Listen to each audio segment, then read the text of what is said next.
নমস্কার, the moms recipe চ্যানেলে আপনাদের স্বাগত। সামনেই ক্রিসমাস, তো আজকে ক্রিসমাস স্পেশাল একদম দোকানের মতো ফ্রুট কেক করে দেখাবো। তার জন্য একটি পাত্রের মধ্যে দুটো ডিম ফেটিয়ে দিচ্ছি।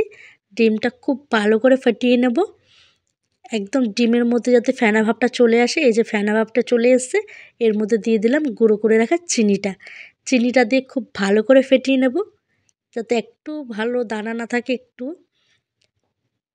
আর এখানে একটা চালনি নিয়েছি, তার মধ্যে দিয়ে দিচ্ছি 1 কাপ ময়দা,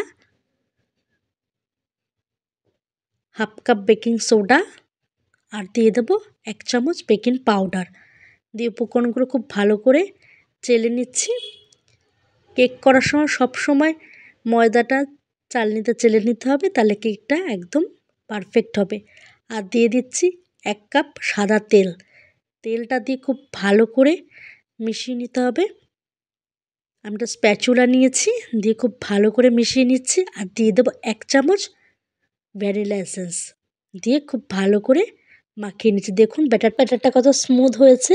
আর এখানে কেক বানানোর জন্য আমি অ্যালুমিনিয়ামের একটা বাটি নিয়েছি, তার মধ্যে একটু তেল ব্রাশ করে দিচ্ছি। আর দিয়ে দিলাম ময়দা গুঁড়ো ছিটিয়ে, যাতে কেকটা লেগে না যায়। আর ব্যাটারটা সম্পূর্ণটা ঢেলে দিচ্ছি বাটিটার মধ্যে। আর এখানে নিচে টুটি ফ্রুটি আর কিছু ড্রাই ফ্রুটস, সেগুলোই দিয়ে দিচ্ছি, যেহেতু ফ্রুট কেক বানাবো। এই যে সম্পূর্ণটা দিয়ে দিচ্ছি।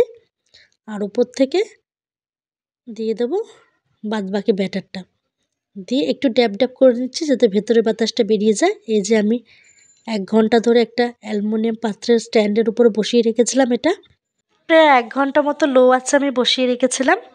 এই যে আমাদের কেক রেডি। এবার কেকটা ঢেলে নিলাম।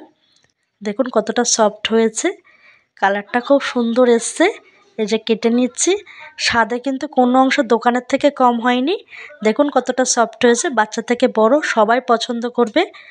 ভালো লাগলে লাইক কমেন্ট সাবস্ক্রাইব করবেন, চ্যানেলটির পাশে থাকবেন। ধন্যবাদ।